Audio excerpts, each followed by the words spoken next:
So Oh, I did not know that. so much so that the way that he would fundraise for this school is he would do like a traveling like road show where he would take his star pupils around France and around Europe, and they would be at like an exhibition hall, and a person in the audience would ask a question. He would say, "Oh, Joe, do you have a question for the deaf person?" And then you'd ask them some French question like, you know, what degree of suffering can be borne by man, or how many creams is too many creams for a brie, or whatever. And he would take your question, sign it to his star pupils, and they would take a piece of chalk, walk up to the blackboard, and write the answer in perfect French.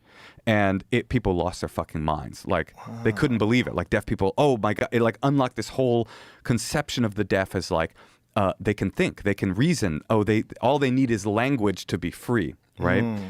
So this whole network of deaf schools for the deaf started to spring up. They sprung up in all over Europe, and they would copy the teaching methods of the school for the deaf, and a guy from America came over, right? And he saw this system, and he basically took their star pupil. And one of the things was the deaf would teach each other. So you would teach them sign, and then they would become educated, and then they would become a professor at this school. And he took like the star professor, Laurent Clerc was his name,